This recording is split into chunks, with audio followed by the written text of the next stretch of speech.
I want some more of it. And that was the end of the Josh's country careers. Yeah. Thank you very much, ladies and gentlemen. I do covers only. They're not good. I was about to say, we only cover songs that we know from way Yeah. back in the day, and we do a terrible job of singing them. Like our emo card sing along yesterday. Yeah, yes, that was great though. Yeah, last night we were on the way back from the beach, Right. and turned on.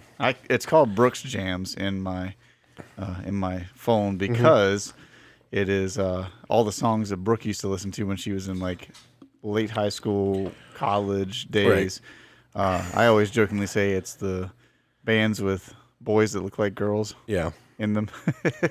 So we were singing all those songs last night. It was pretty great. Yeah, it was great. Well, because I mean, I'm like what, a year-ish older than Brooks. So. Yeah, you guys are right in that same era. Yeah, that same music era. I was way too old for that. I was a 90s grunge guy. Yeah. The predecessor to the girls that look like, right, or boys that look like girls. I mean, still long hair, but just long hair, but the other ones are just straight. Yeah, the other ones are all like, we had Kurt Cobain. You guys had Jared Leto. I'm just the worst Joker of all time. Can confirm. Yes. Yeah. The worst Joker. The worst pick for Morbius. Ooh, that's also true.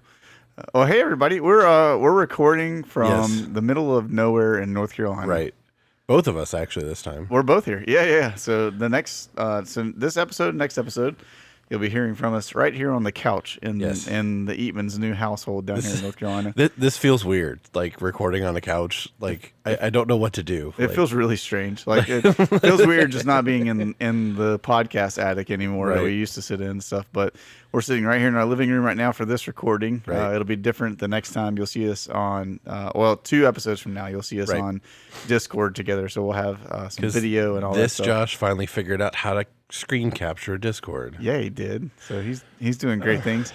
If you didn't know, Josh E, have officially moved from Ohio down to North Carolina. So we're living down here, and Josh and his son Carter, his middle boy, or his middle child, I should say, they came down to visit us this week, hang out for a few days before 4th of July tomorrow, and so it's been great to have you here, dude. Yeah, it's been great to be down here, just to kind of get a little bit of a break, like not having to like go and do stuff every day. Like, you know, I was at Arizona at the beginning of this month. Yeah. So we went out to Arizona, visited my brother, my sister, my nephew. Didn't get to see my niece at all, but got to hang out with my nephew a little bit. Got to ride from Phoenix all the way up to Williams, Arizona with my brother, and got to talk with him. And because he's also in the same vein as me, but he's more like the sciencey biology type. So we were talking like just up. Not me. Like on the way up, we were talking about like the landscape and like how like trees and stuff have adapted for the climate. Yeah. Because I don't know if you know, Arizona is also in a desert. Yes. So they don't get a lot of rainfall. Like when we were up in Williams, they said they typically get anywhere from 80 to 100 inches of snow a year, which I was like, wow, snow in Arizona. That's a weird concept. Interesting concept, yeah. But they only got about a foot of snow this year. So everything is very, very dry. So there's a lot of wildfires, things like that. But it was really cool when we took a train up, and there was different train cars that you could ride in. Yeah. So you buy your ticket and you do your class of your ticket. Right. So you had like your basic, what we would consider like flying, like your business class, which was a more modern, and by modern I mean like 40s, 50s style train car. Okay. Yeah.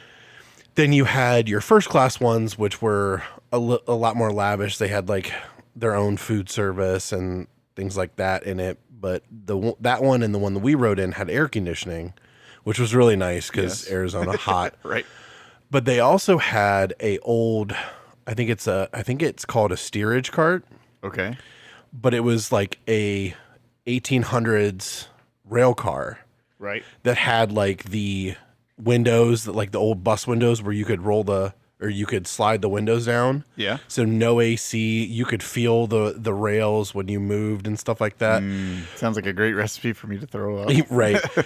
I was thinking about that when we were talking about your motion sickness, but Yeah. it was really cool because it was an entirely different experience from train car to train car. Oh, that is Because cool. you get to, you're riding in the train and like the wind's blowing in. When it's almost like going back in time, right? Yeah, 'Cause you're it like, is. And it was really cool. And we also went down to Tombstone, which was is so cool. Josh brought me back a sticker, and he was sending me pictures when he was down there of like all the stuff from Tombstone. I'm like, that's amazing. And we got to, if you know the movie Tombstone, absolutely phenomenal movie. Yes. Continues to Yes. hold up even, because that was what, 90s? At like least late 90s. Yeah. Still holds up, like watching it now. It's such a easy. great movie. Yeah. The story, is a little overinflated. You have two sides of the story, but they did a reenactment, and the people that did the reenactment like looked like the characters from the movie. No way. That's Instead awesome. of, it's like the only ones that were a little, but the guy who played Wyatt Earp looked exactly like it's not Kevin Costner. It's Nah, I know the guy that you're talking about. I know his face. I don't know but his name. the guy who played Doc Holliday looked like Val Kilmer. Yeah. It was great. He had That's like the awesome. red like waistcoat on and talked like, oh, it was so great. That's great. But yeah, so Doc's one of the best parts of that movie too. yeah. So, but it's nice to just have like a day. Like we went to the beach yesterday, which was a lot of fun, and then just kind of hung out today. Had some amazing barbecue. Dude, so like we've had 2 days of just super solid food. Right. Most of you guys, if you know me out there, you know my affection for Bojangles, which has been like that fire has only been stoked since we've been back. It's in also North been a Carolina. running joke the entire time we've been down here. Yes, I was gonna say, so like as we're riding around. So yesterday morning we left and we stopped at the Bojangles in Snow Hill, North Carolina, on the way to the beach, and we ate Bojangles there for breakfast. We leave there, and every Bojangles sign, Bojangles establishment that we saw the whole way as we were driving to and from the beach yesterday and today as we were traveling to, I'm just like, you guys want to swing into Bojangles real quick? You want to go get something? Hey, you want to stop at Bojangles? So we actually did. Like we went to the beach. We spent the whole day out on the beach, which was awesome. And we went over to shout out to the Fish Hut, is a place in Emerald Isle. If you've never been there, next time you go to Emerald Isle or one of the beaches that's just north of there, you should swing down and go to the Fish Hut. Right across Highly the street recommend. from the CVS. They're peel and eat shrimp, man. Josh and I both got a pound of peel and eat shrimp. Demolished it. So good. So we ate those, and then yesterday when we were leaving the beach, I said, "You guys want to go to Bojangles?" And they actually said yes. Yeah. So we went back there for dinner. And then today we took Josh and Carter over to a place that's called Prime Barbecue that is in Zebulon, North Carolina, or Knightdale, excuse me. Yeah, Knightdale, it's North right Carolina. outside. Right outside Zebulon. But so we went there, and Josh, you can describe it if you want to. So it's one of those places, like, you see those like little mom and pop places. I wouldn't call this a mom and pop place because it's more of a established place, but it's one of those where they open at 11 and it's until they run out of food. So we get in line. We waited about, I would say conservatively 2 hours just to order food. Yep. That's just to get to the point where you can order. And Right. then probably another It was like maybe like 5 minutes by the time we Yeah, we were ordered done, to yeah. get food. But as you're going, you're kind of anticipating hearing them call out food that they run out of because they only make so much a day. Yeah. And when we were standing in there, they're like, "Attention, ladies and gentlemen, we are currently sold out of beef ribs." And like you could collectively hear everybody like hold their breath when they started to make the announcement. It's Everybody's like, anticipating like their favorite thing on the menu being the thing that runs out first, and they're like, "No, please, no." yeah. So we get in line, we get our food. I ordered brisket, ribs, and pulled pork, and it was some of the best barbecue I've ever had. Yeah. The best brisket I've ever had, the best pulled pork I've ever had. The ribs were the best store-bought ribs I've ever, like restaurant ribs I've ever purchased had. somewhere else. Yeah. I mean, I'm a little partial. I think my I didn't have ribs the are ribs very today, good. but I can tell you that Josh's ribs are phenomenal. I've said this before on the podcast, and so it's gonna be hard to compete with those at any point in time. But it was very good. And then they actually ran out of ribs about I would say maybe 5 to 10 people after I had ordered. So it was a good thing that we got there when we did. But when we left, the line was still outside. Yep, out the door. And that was at like almost 2:00 ish. It was at least 1:30. I know. By the time we left there. So. Yeah, because we got back here about what? And we got back here a little after 3. Yeah, so it had to be like 2:00. Yeah, it was 2:00. And they were still lined up the door. They were still lined up to the door. But yeah, it was funny because we walked in and like as we were just like there's like you walk into this place and as you get down just about to the point where you're going to turn a corner and go up to the counter where you order and stuff. We were just about to make that turn and the guy comes out and he goes, "Ladies and gentlemen," and we were like, "No, please no, like, don't say you're out of brisket or whatever." Yeah. And he said they announced that they were out of the beef ribs. Mm-hmm. Which are like because they were doing that was a special for today and it's just a limited run, and so he announced that. So everybody's kind of like, yeah, okay, like they still got brisket, they still got the pulled pork, the things some of the good staple things, and so we got up there and ordered, and then same thing with like Brooke. Like Brooke orders, they have it's loaded potato, so think about it, just a typical baked potato with everything you like, but jumbo size. And then they chop up their brisket with their sauce and put it on top of that potato. Right. And so she ordered one of those. And sure enough, as Brooke is checking out, the guy says, "Ladies and gentlemen, we are sold out of potatoes." So they had no more of those potatoes, which we were like, man, we timed that one just right. Yeah. I mean, if to equate it to my northern brethren, it would be like word of mouth, like pork tater. Yes, where it's like the pulled pork with the barbecue sauce and all that kind of stuff. Like on the baked potato. If you're from that part of Ohio where we lived at and stuff like that, then you know exactly what we're talking about with the pork taters because they would bring them out for all the different things downtown Wadsworth and stuff. They would always have word of mouth on those guys down there. So, well, we're almost like 12 minutes into this so far. So let's do this. We're gonna hit our intro. Uh-huh. When we come back from our intro, Josh is gonna give me his "Would you rather" question for today, and then after we do the "Would you rather" question. As you guys know, this is the first episode of the month. Yes, it is. And even though we've taken a little break on the first episode of the month, we always do a Cryptid. Cryptid of the month. So we're going to come back with that in just a moment. Good morning, Josh. Good morning, Josh. Recognize me? No? Well, I'm Josh. I got suspended from school because of Josh. You're going to be there with me in every way imaginable, Josh. Josh is truly in a trance, yes. I went to high school with Josh, and I can tell you right now, he's a terrific kisser. Hi, I'm Josh. Josh, these are people's jobs we're talking about, Josh. You Thank make you very much. Hi. Josh walking in the door wasn't even close. Josh, you are a muffin-snuggling pirate puncher. Josh is a good guy. We can talk to him. Please welcome Joshua. Josh.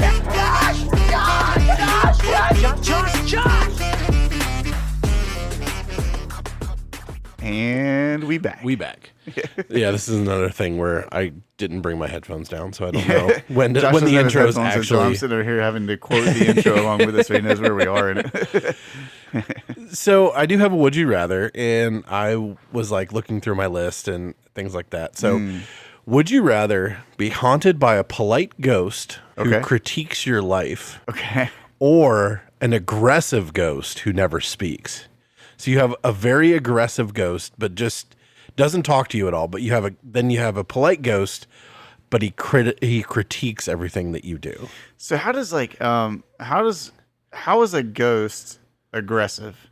You know what I'm saying? So I would think more like poltergeist, where it just like knocks stuff off doors and knocking stuff off. So basically, you would live with a teenager. Yeah, right. Or have like your parents who are like slowly critiquing your life choices. See, but in a polite way. I think in this one, just for the sake of the jump scares and like sleeping, because that's a big thing for me, I would not want the aggressive ghost. So I feel like I would go with the polite ghost because at least being polite, right? He's not going to like wake me up in the middle of the night or like break things in mine and stuff like that. If he's polite, then he kind of has to obey by some like social cues in a sense. And I mean,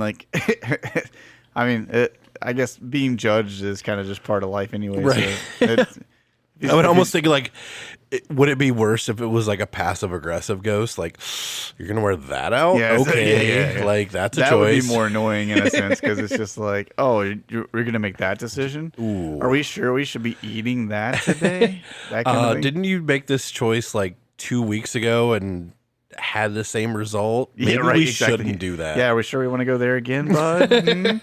Yeah, the passive aggressive is just way too much for me. I would get so angry that I would become the aggressive the one. aggressor. Yeah, in that situation. Just start throwing through things at incorporeal bodies. Yeah, it's like oh, didn't Then hurt it just you, looks but at you and be like, what did we learn? Yeah, right. Yeah, yeah. I'm dialing up Ghostbusters trying to figure out how do we end this guy. Well, as we talked about before, today is the first episode in the month of July. So this should be coming out on July 6th, as long as I can get all my editing done. And with that being the case, it is time for our Cryptid of the Month. Now, Josh, you know that over the past month, so like just a week ago and some change, I got back from my annual motorcycle ride that I do with a group of friends. And so we, this year we were in Jefferson, North Carolina is where we stayed at. So we stayed at a place that was on the Blue Ridge Parkway, but we were in the Blue Ridge Mountains. And so I spent like a week out there riding motorcycles all over God's country because that's what we do, having a blast, eating good food and stuff like that. My kid just returned like literally a couple of hours ago from going to camp in Virginia up in the Blue Ridge Mountains as well.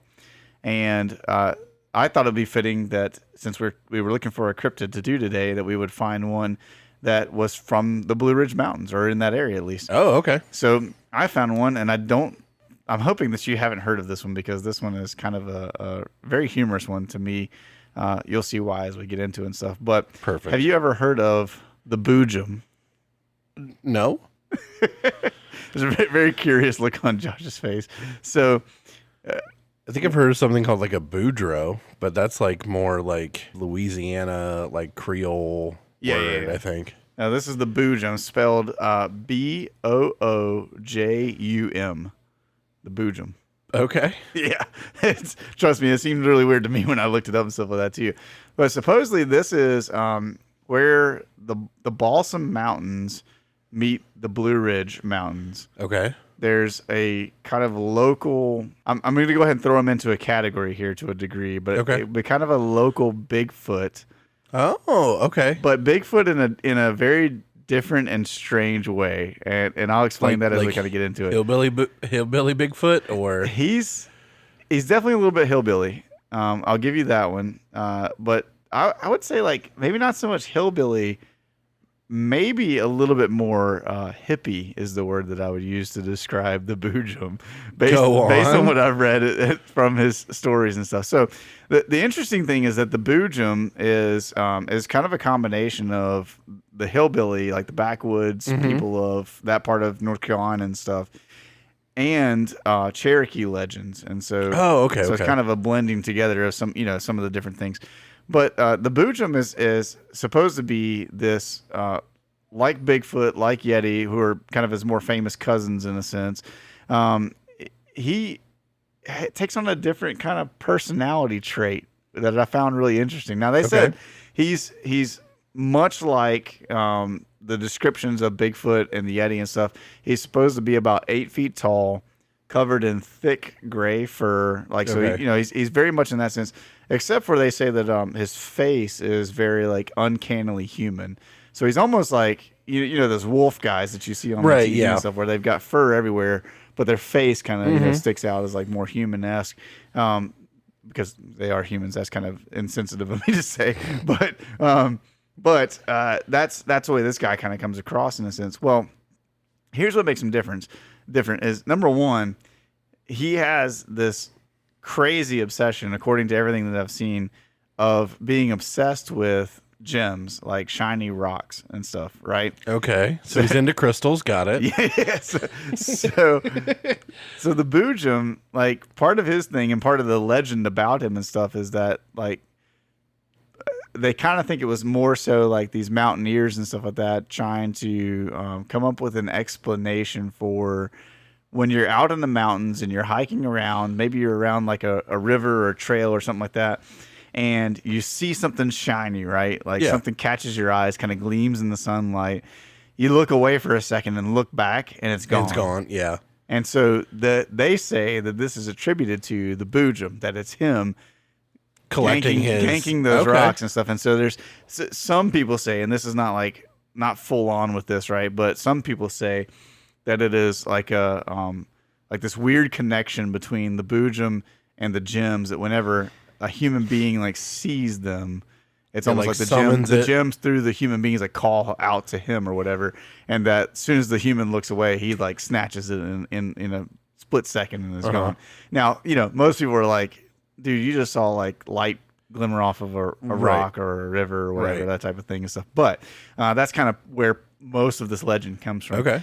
The other side of it, though, is that instead of being like his cousins, Bigfoot and the Yeti, the Boojum doesn't like skulk around or scare hikers and stuff like that. He kind of has his own personality, and his personality is that he's like a hopeless romantic.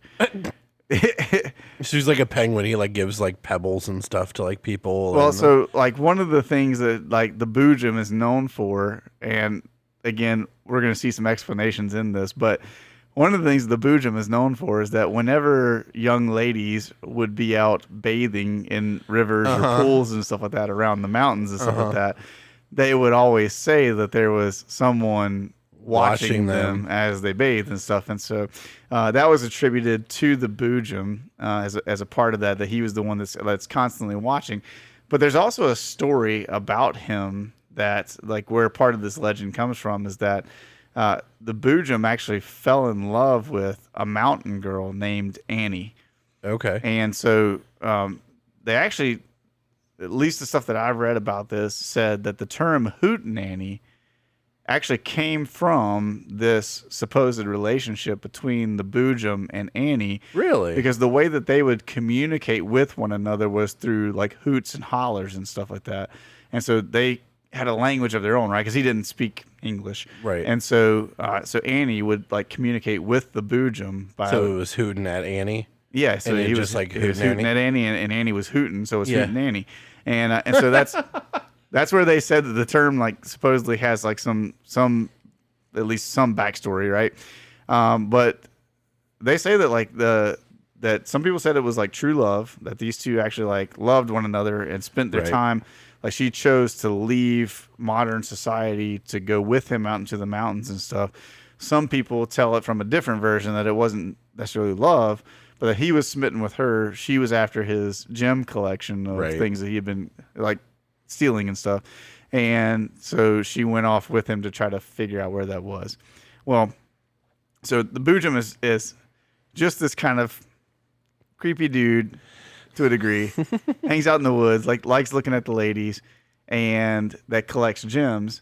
So as you can imagine, the way that his legend has kind of continued on is that because of his obsession with gemstones, right, the folklore in the mountains and stuff like that tells of him having amassed a treasure of gemstones, right? That he found, naturally, emeralds and diamonds and all those things as he was milling his way through the woods and stuff, and he would collect them, and that he took them back and has a layer basically that he like hides them all in. And so there's actually this was funny to me. There was actually like a large collection of people in the mountains that have spent years and years like scouring the mountains looking for the Boojum's collection of gems so that they could try to become rich off of it. So is that like a Western North Carolina thing, or is it like just a general it's way out into the western part of North Carolina, but I don't know exactly where the Balsam Mountains come, like where they start at. Right. But they say it's like where they meet the Blue Ridge Mountains is kind of supposed to be the area. So in that like Western North Carolina, Tennessee, Virginia, where all the states come together out there. Okay. Yeah. It would be kind of in that region and stuff. And so there's been like a few different things that like in pop culture and stuff where people have brought up the Boojum in different ways. Like some of it is that there's he's obviously included in a lot of the cryptid festivals, right? Local art stuff, casual conversations in coffee shops. But they also they have bands and brewing companies and all kinds of other stuff that have named themselves Boojum Brewing Company in Waynesville, There's a band called the Boojums. Like, there's just a bunch of different. We're just like, I hope they only play like rock love ballads and stuff like that as their music. I mean, they would have to. Yeah. So, but yeah, that's pretty much the biggest thing of the Boojum is not a lot of craziness to him, but he's like a North Carolina mountains derivation of the Bigfoot. This really tall, gray-haired. There is something to say, and I know we've talked about this like before when we have done cryptids and things like that. The thing that at least lays the groundwork for the Bigfoot to be more believable is just the cultural and geographical like collection of different types of Bigfoot. Yes. Like, so you have like the Yeti, you have the skunk ape, you have Sasquatch, you have Bigfoot, like all of these different iterations. Now the Boojum that we just the had Boojum, here. like it, but it's pretty much the same creature, just in different geographical locations, and with like slightly different personality quirks, right? And it's cool in a way that like people have adapted, whether it be folklore, whether it be, you know, just a cryptid in general. Yeah. But if there is something to the cryptid that it makes it more believable, that it is more geographically widespread instead of like one Bigfoot. Oh, absolutely. Yeah. And it's a difference between like you know, we've talked about so many other cryptids. When you get the little space dwarves, which is a one-off thing, like, you know, one-off in the sense that it was a very small locale where supposedly these guys were seen at and stuff. The Beast of Bladenboro, right? They're all like tied to thing. one geographical location. Bigfoot is more widespread. Yes, absolutely. Yeah, I mean, because it's like just about every culture has a Bigfoot, a form of Bigfoot, right? Yeah, a large humanoid creature that lives in the woods or in the mountains, and is just the Yeti. Welcome to the Himalayas. Snow cone? Yeah. Is that yellow snow? It's lemon. Yeah, right. Where'd you get lemons out here, Yeti? Yeah. Monsters Inc. If you haven't seen it, you should watch that. It's a great movie. But yeah, so when I came across that, I was just thinking like that was a fun tie-in for my little trip that I had, and for Sky's trip that she's been on in the mountains and stuff like that. So tied in the Boojum. Hopefully, he wasn't spying on anybody that was at their camp or anything. Maybe that's what was breaking the twigs when Sky thought it was a snake. Sky had a snake and a spider story. Oh my gosh! Her, trip to camp, which were very funny. Those were wild. We might have to have her on and let her regale us with the stories again. Right. So, kind of moving like into something that we've talked about before. Okay. I saw this story. I can't remember if it was on Facebook Reels, Instagram Reels, or TikTok, but I saw this story and it kind of sparked an interest back to something that we've talked about. Okay. So we're going to go from the mountains all the way up to the stratosphere. Oh, okay. All right. You know, so going way out there. Basically where the rules of normal aviation stop making sense and the aircraft look a lot more like conspiracy theories, things like that. Uh-huh. So we're going to be talking about the SR-71 Blackbird again. Let's go. Love it. Love it. So I was just talking about that plane with somebody not too long ago. The fastest jet ever put into operational service, a machine so absurdly advanced that a lot of the stories sound made up. Yeah. But all of these stories are coming from the pilots themselves. It's not like somebody on the ground is making up these stories and things like that. So it's not a friend who heard it from a friend. Knew that they're messing around. Yeah, the aliens are messing around. So they are, you know, for those of you who don't know, the SR-71 was a very high-tech spy plane that came out in the early 70s. Sounds right. I think late 60s, early 70s. Yeah, late 60s, early 70s. Basically, it was made to do high-level reconnaissance. And when I say high-level, the pilots and everything had to wear basically astronaut flight suits because they were so high up. Yep. And that's why it could achieve Mach 3.8 because it was so high up in the air. It would kick the afterburners on and go. Like, I know we talked about there's actually a story, and I can't remember if it's in this one too, but where a missile got shot at a Blackbird and it literally just outran the missile. Yeah. It like kicked on the afterburners and was like, poof. So I have a couple of stories from pilots. So this is where this came from. So The first one is Mach 3 Lost in Space story. Okay. Yeah, so we're starting out strong. So Yeah, that's a good one. this is probably the most perfect Blackbird anecdote ever. Frank Staff was flying a night mission over the Korean Peninsula with pilot Gil Bertelsen. Okay. They were deep. Bertelsen. Yes. That's a good Jewish last name. Right. They were deep in the mission, cruising at Mach 3 on a moonless night when they saw what looked like thousands of lights below them. So they're up high, cruising at Mach 3. Yeah. So 3 times the speed of sound. Okay. And they see like a bunch of lights, what they think are lights below them. So imagine the moment you're flying a jet that costs more than some small nations. You're over hostile territory. Your aircraft is flying at a speed where every second matters. Suddenly, the ground beneath you looks like a glowing city that shouldn't be there. Okay. So, The crew- so just to be like clear, right? Like they're way up there. They're doing Mach Jesus. Mm-hmm. So they're moving like 3 times the speed of sound Yeah. is not something to just like shake a stick at, right? Like that's you're moving. And you're saying that like that these lights appear underneath them and it's like they're moving like with them? No, there's just it looks like they're over a small city, but they shouldn't have been. Okay. So they were essentially lost, but they're flying this mission. So once the crew finished the mission, they landed and learned that the city was actually thousands of small fishing boats with lanterns that were lit. So they were Okay. over water Yeah. instead of in Korea, but they were over the water and just a fishing fleet was underneath of them. Like, because it was dark. That's and then there wild. was light. Like, so they were traveling so fast that they missed the fact that they weren't over land anymore. And because, it's dark and They're they couldn't zooming see. over water, and So- you don't expect to see any lights other than just reflections of Right. whatever may be out there Yeah. and stuff. And then all of a sudden, there's thousands of lights. So, That's it's hilarious. something beautiful about this story. It's a perfect mix of terror, confusion, and the Blackbird's community sense of humor.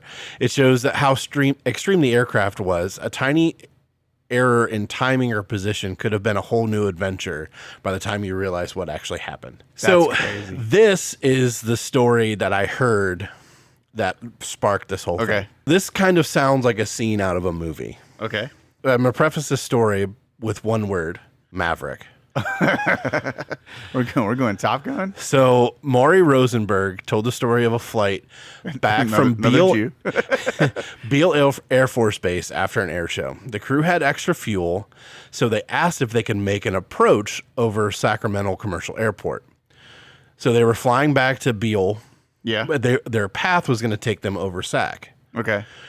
They had extra fuel. They asked if they could make an approach. They were coming back from an air show, so You're having fun. Why not? yeah, exactly. Plus, if you know anything about airplanes, takeoff and landing is all based off of weight. So if you don't burn that extra fuel, it's going to take you longer to stop, things like that. So they needed to waste some extra fuel. So I can already see where this is going. So they asked if they could make the approach over Sacramento's commercial airport, and the air traffic controller cleared them because they kind of thought it would be cool to see an SR-71. Because this was like in the 80s, so they were just becoming publicly known. Like, it's this big, huge, expensive aircraft. Right. According to Rosenberg's recollection, the tower even asked whether they wanted to do a flyby by the runway or the ramp. So they chose the ramp. Mm-hmm. As he put later, so this is him retelling the story like on an interview. So Okay. this is something that like actually did tangibly happen. Right. So as he put it later, they came in with the gear up and the afterburners lit, rocketing past the tower and terminal area. So, Oh my gosh, dude. So just picture Do you you're have in any that idea air. how fast they were going when they came? It doesn't say, but he had the afterburners lit, so they were screaming. Screaming. So could you imagine those air traffic controllers?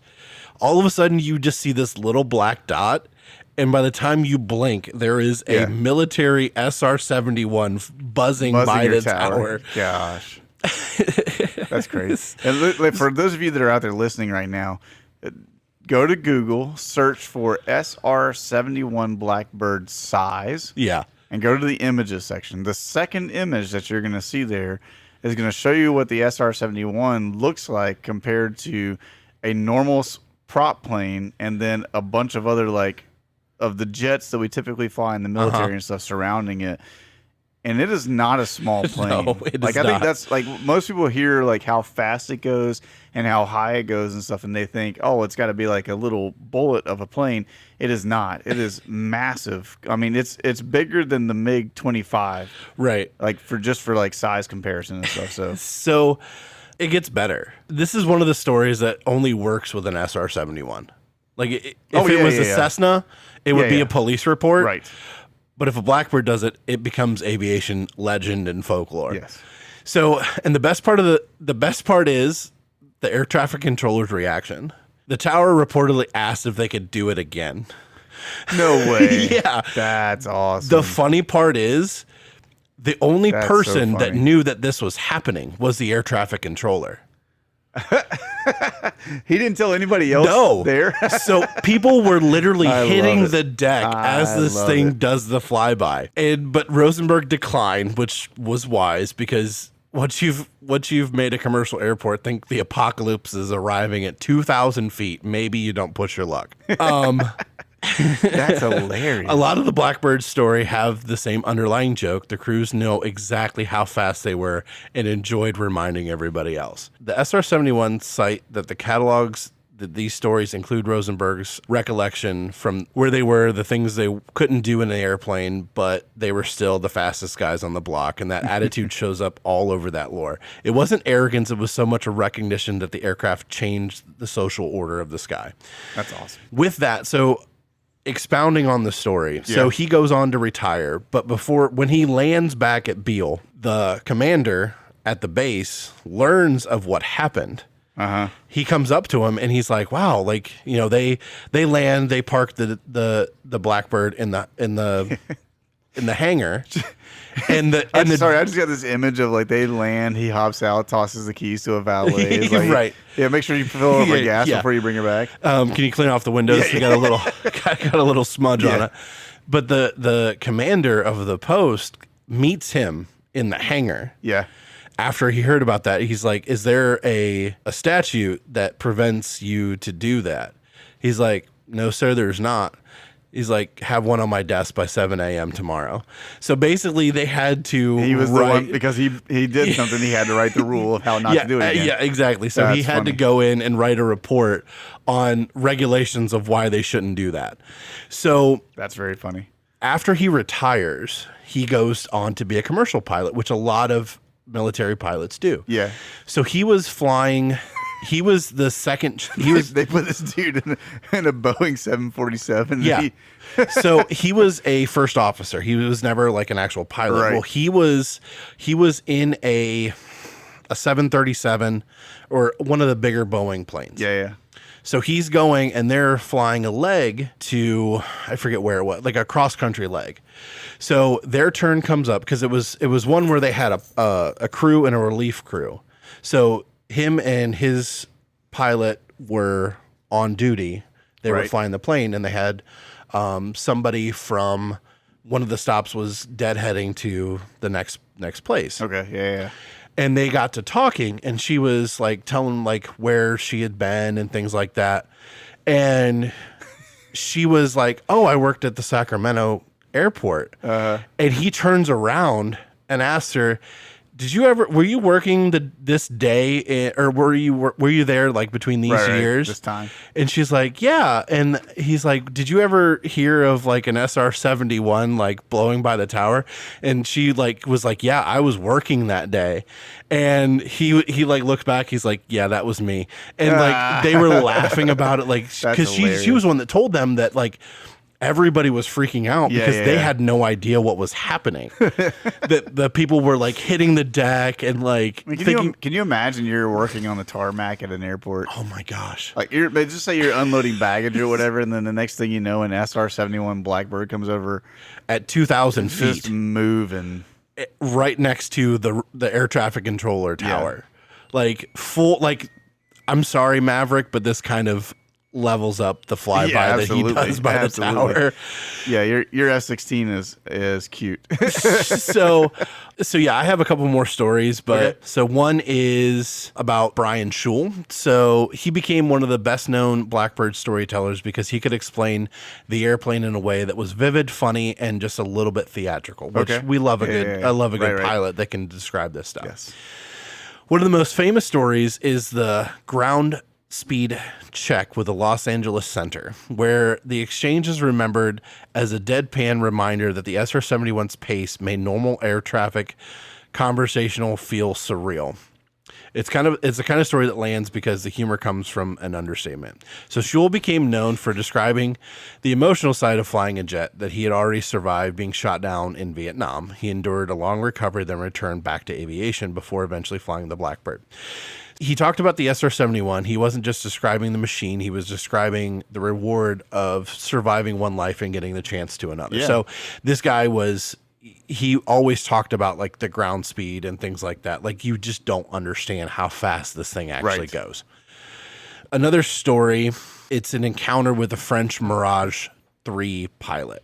An SR-70 crewman reportedly Oh boy. basically they were flying the Blackbird and the Mirage were like side by side. It's an ally, it's a French plane. Uh-huh. Basically, one of the crewmen of the SR-71 flipped off the Mirage pilot and they lit the afterburners and just And left him in the peaced dust. out. Jeez, dude. That's wild. So is that the most diplomatic exchange in aviation history? Maybe Absolutely not. No. Is it also the exact sort of thing you expect from pilots flying a machine that is made to make everybody look Absolutely. stationary? Absolutely. Absolutely. So I did. So just for everybody listening, for your sake, I looked up what is Mach 3 in miles per hour. Mm-hmm. Mach 3 in miles per hour is 2,301 miles per hour. Right. And it does almost Mach 4. Yeah, it gets close to Mach 4. So you're talking about like 2,500 absolutely miles an hour. moving. Yeah. Like you've never seen something that fast on land. Right. And I So- think like just a modern comparison, I don't think we have anything that actually cruises at that speed now officially. Right. Because you have the Dark Star that Yeah. is a plane, not a real plane. Yeah. Because they had it in Maverick, I think. It was one of I like think so. I think I remember it. so, and I think people have used it in Flight Simulator, and they can literally fly from LA to LaGuardia in like less than 2 hours. That's crazy. Like that's how fast this thing is supposedly supposed to Mach go. 4 is 3,069 miles an hour. Right. That that I can't even imagine. I can't fathom that. Yeah, I can't fathom that, and I can't imagine what the G forces and stuff like that. Like I know that they get to the point where you're in outer space, so the G forces are not. They're affecting lessened you because you as have much, less right. gravity that's pulling against But at the you. same time, I just can't imagine like the feeling of the thrusters of a plane that Right. can make you move that fast. And like we've talked about it when we talked about the SR-71 too. Like it would leak fuel on the ground, right, Because they had to fuel it, but they had to make because metal expands and contracts, right. So it literally wasn't put together. Like it was loosely put together. There's like little itty bitty gaps basically, Yeah. so that when it would get to altitude, it would expand, right. And because it's going so fast, it would heat up Seal and expand. itself It would seal it, and then it had to refuel in air, and then go on its flight. So you wild. have a plane that can go 2,000 miles an hour that leaks fuel on the tarmac. Yeah, right. Yeah. This is the equivalent of your cousin's race car That can outrun missiles, and by the time you detect it on radar, it's 2,000 miles away. yeah, nutty. I will never not be fascinated by airplanes and aviation. Especially not stuff like that. I Yeah. mean, it's like I can wrap my mind around like a single prop Mm-hmm. plane. You know, like we have a friend Frank Mm-hmm. who has a plane that he flies in. I've flown with Frank, and I can wrap my mind around the basics of a plane like that. What I can't wrap my mind around is when you start going to like when you hit Mach speeds. Mm-hmm. Like I've seen plenty of times, like been out on the coast of North Carolina when jets have broken the sound barrier, and like seeing what that looks like and hearing it, like, you know, when they come by and then like a couple of seconds later you hear the actual sound of it and stuff. I've seen all that stuff and heard all that stuff, and I'm still just mind boggled by. I understand the basic mechanics of it, but I cannot understand the mechanics of how it all holds together, how they can still maneuver those planes at those speeds and stuff like that. Like, all of that just boggles my mind. Right. So like our America's Gen 5 plane, the F-35. Yeah. Its cruising speed is Mach 1.6. Okay. Yeah. And that's a fighter jet. And it can maneuver at 1 point. Jeez, bro. You knocked a cup over too, just so you know. Yeah. Brooke just tried to kill a fly at Mach speed. Yeah. In our kitchen, so that's what that noise was. If you heard it, so which is funny because that's actually slower than our Gen 4, the F-22. Yeah. So that the F-22 was about 2.25 Mach 2.25. So the Gen 4 was moving somewhere around like almost 2,000 miles an hour. Yeah, so roughly 1,800 miles an hour, and the F-35 tops out around 1,200 miles an hour at altitude. And I just enjoy going 80 miles an hour. Imagine, like, yeah, exactly. So set my cruise control. So it's one of those things where even our fighter jets, are super fast. But like I said, I will never like helicopters. Still blow my mind. Yeah, for sure. Oh yeah. And then you get the Russian helicopter that doesn't have a tail rotor. It has the two main rotors. Separate main rotors. Yeah. And that thing can maneuver like no other. It's wild. It's crazy. But so since we're on the airplane thing, I think this is what we're talking about, and I'm going to bet that you probably already know this story, but I'm going to throw it out there anyways because we're talking about airplanes and airfields and things along those lines. Throwing back to our World War II discussions, right? Because we love all things World War II. We've talked about that a lot. Do you know about the fake airfield that the Germans built during World War II? I think I do. I'm trying to remember the story. Like they created a fake airfield in like, wasn't it England or something that like continually bombed it? So what it was that when the Germans moved into Holland, they were trying to trick the British Air Force, right? And so they built an airfield there, and the whole idea behind it was, number one, they wanted to see if they could kind of draw out the English in a sense to get them to attack the airfield as a distractionary thing. Right, and then the Luftwaffe would come in and... Right. But at the same time, it was also like a posturing move, right? They're like, if we get them to buy this and they think that we have an airfield in Holland, they might be scared to try to advance on us, right? So it was a scare tactic as well. Well, so they go into Holland and they build a wooden airfield. So wooden airplanes, wooden hangars, wooden vehicles, the whole 9 yards. Like, everything they could do to make it like set up as best they could to look like, you know, a military airfield that's been put in place and stuff. One of them was near Amsterdam. I was just kind of looking at some of my notes and stuff like that. But they were just built like, you know, they did it in a couple of different places. They built them to mimic real airfields as best they could, making everything out of wood. So the interesting thing about it is like there's kind of an ingenious thing to a degree. Right. Except by the time we get to World War II, our surveillance stuff, even like for the English and stuff, was advanced enough that basically what they said was anybody that had like a spyglass or some binoculars could get close enough to see these are not real planes. This is not a real airfield type of thing. So what I love is the way that the Royal Air Force responded to the Germans. Now, they could have said, all right, load up, boys. We're just going to blow all their wooden stuff to bits and show them that we know that there's nothing there. Instead, they did one of the biggest trolls in military history. Oh. They dropped a wooden bomb on the wooden airbase with a note attached to it.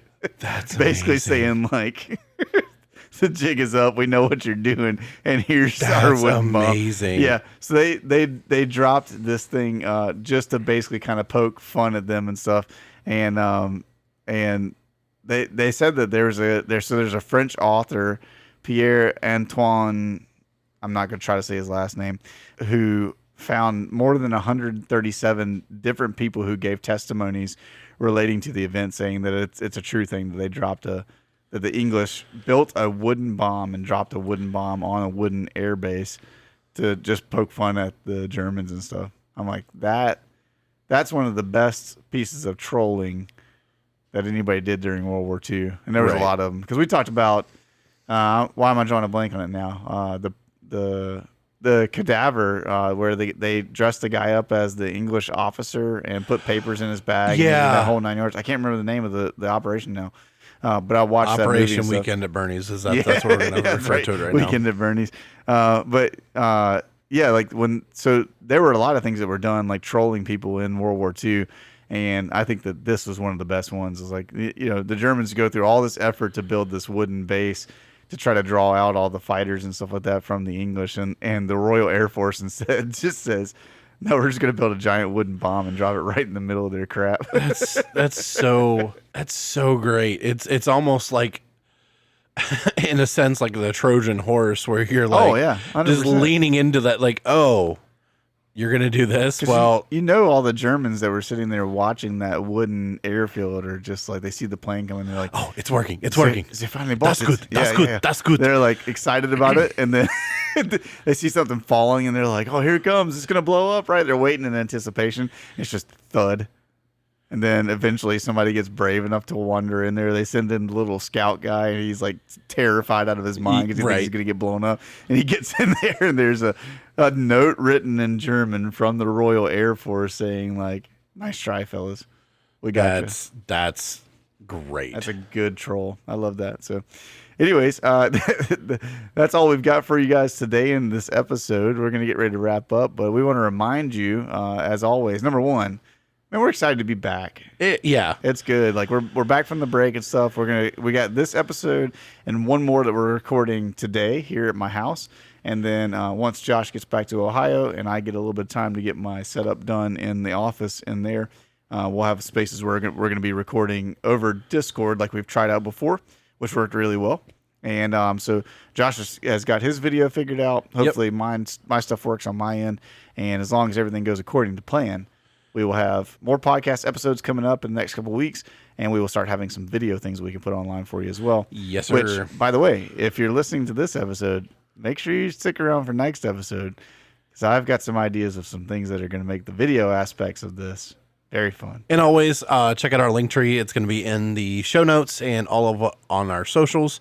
We're going to try to get our socials back up and posting regularly with this. Just the break and everything kind of took that offline. So make sure I'll take the hit for that one. make sure you guys follow us on everything. Make sure you like and follow, because you can like and not follow, and follow and not like. That's right. That way that helps us get out into the algorithm. So with us being remote, like I said, and Josh said, hopefully the video aspect will actually get us out a little bit more into a different demographic. So take this time right now to let us know that you've been here from the beginning and what you guys would like to see us do as far as video content, whether it's more video game stuff, whether it's just random clips from this, some behind the scenes stuff. Just let us know. Yep, we would love to hear from you guys. Otherwise, we hope that you guys have a great week this week. We hope that everybody still has all their fingers after celebrating the 4th of July. And hopefully the U.S. is going to win today, because they do play tonight in the round of 16. We're cheering for our boys in the World Cup, so let's get it, USA. All right, we will see you guys in the next episode. Bye.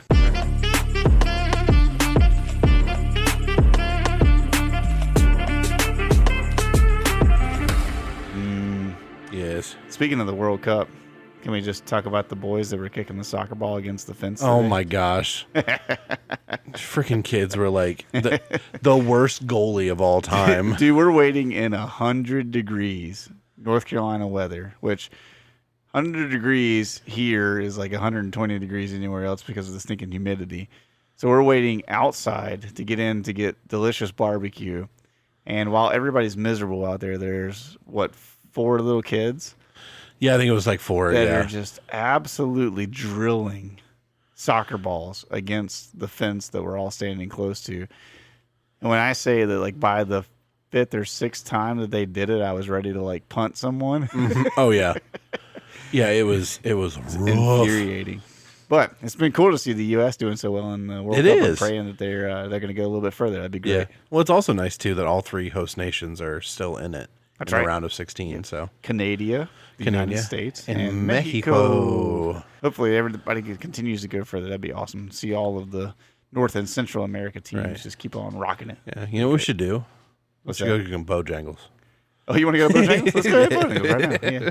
Blueberry biscuit sounds great.